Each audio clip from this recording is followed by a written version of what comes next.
నమస్తే. వీటీవీ ప్రైమ్కి స్వాగతం. అసెంబ్లీ సమావేశాలు జరుగుతున్న సందర్భంలో ప్రజల నుంచి మరి ఒక మ్యాండేట్ తీసుకొని గెలిచినటువంటి అపోజిషన్ లీడర్స్ అసెంబ్లీకి వెళ్ళకపోవటం ఏంటి అనేది అసెంబ్లీ సమావేశాలు జరిగిన ప్రతిసారి కూడా జగన్మోహన్ రెడ్డి గారు అసెంబ్లీకి వెళ్ళడా దాని మీద చర్చలు వెళ్ళకపోతే ఆయన సభ్యత్వం ఏమైపోతుంది, రద్దు చేసేస్తారా అని చెప్పి ఇంకొంతమంది వాళ్ళు ఏదో ఎక్స్పర్ట్స్ లాగా వాళ్ళు డిబేట్స్ నిర్వహించడం, ఆయన వెళ్ళకపోయాడు కనీసం మిగతా ఎమ్మెల్యేలైనా కూడా పంపించాలి కదా అని ఇలా చివరికి ఈ ప్రచారం ఈ చర్చలు జరిగి ఎంతవరకు వచ్చిందంటే జనరల్గా ఏంటంటే కొంత ఇంపాక్ట్ ఉంటుంది కదా.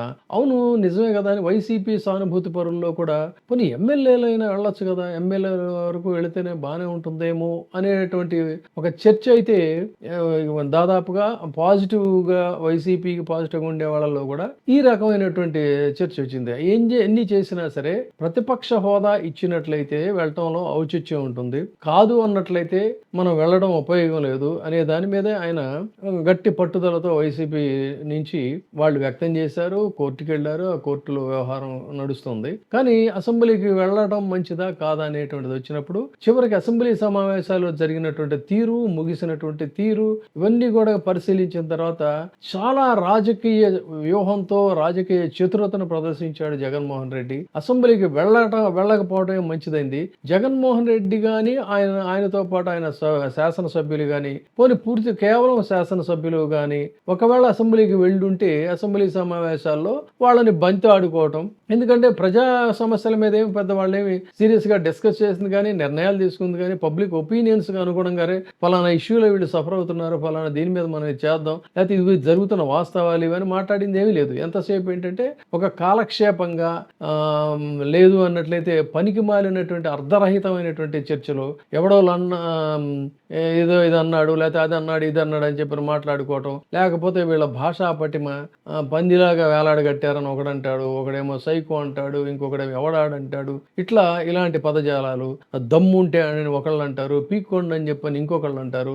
తర్వాత అసలు ఏం జరుగుతుంది ఇక్కడ తెలియాలి, డిప్యూటీ సీఎం ఇందులో జోక్యం చేసుకోవాలని చెప్పని ఇంకొక అధికార కూటమిలోనే టీడీపీకి సంబంధించిన వ్యక్తి ఒకడంటే దానికి వీళ్ళ నుంచి రిటార్ట్ వస్తుంది.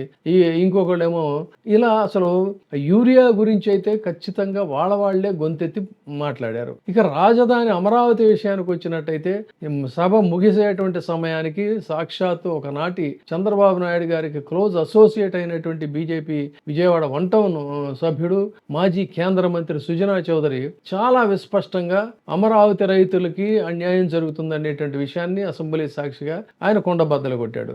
ఒకవేళ వైసీపీ వాళ్ళు వెళ్ళున్నట్లయితే ఈ రకమైనటువంటి చర్చలు అంటే స్వపక్షంలోనే విపక్షంలాగా అసెంబ్లీ సమావేశాలు జరిగాయి. దాదాపుగా హెల్త్ కి సంబంధించినటువంటి ఇష్యూస్ కానీ, రైతుల యూరియా సమస్యలు కానీ, అమరావతి రైతుల సమస్య కానీ, లేదంటే పొల్యూషన్ కి సంబంధించింది కానీ, ఇలా వాళ్ళల్లో వాళ్లే గొడవలు పడి వాళ్ళల్లో ఉన్నటువంటి సఖ్యత ఏమాత్రం ఉంది అనేటువంటి దాన్ని మరీ ఉతికారేసిన స్థాయిలో కాకపోయినా మొత్తంగా వాళ్ళలో ఉన్నటువంటి అక్కస్సుని అసంతృప్తిని వెళ్ళగక్కేటువంటి వేదికగా అసెంబ్లీ సమావేశాలు ఉపయోగపడ్డాయి. అదే గనక జగన్మోహన్ రెడ్డి ఆయన వెళ్ళుంటే మొత్తం ఇదంతా కూడా ఇదైపోయి కేవలం జగన్మోహన్ రెడ్డి టార్గెట్ గానే వాళ్ళ యొక్క చర్చలు వ్యవహారాలు జరిగాయి.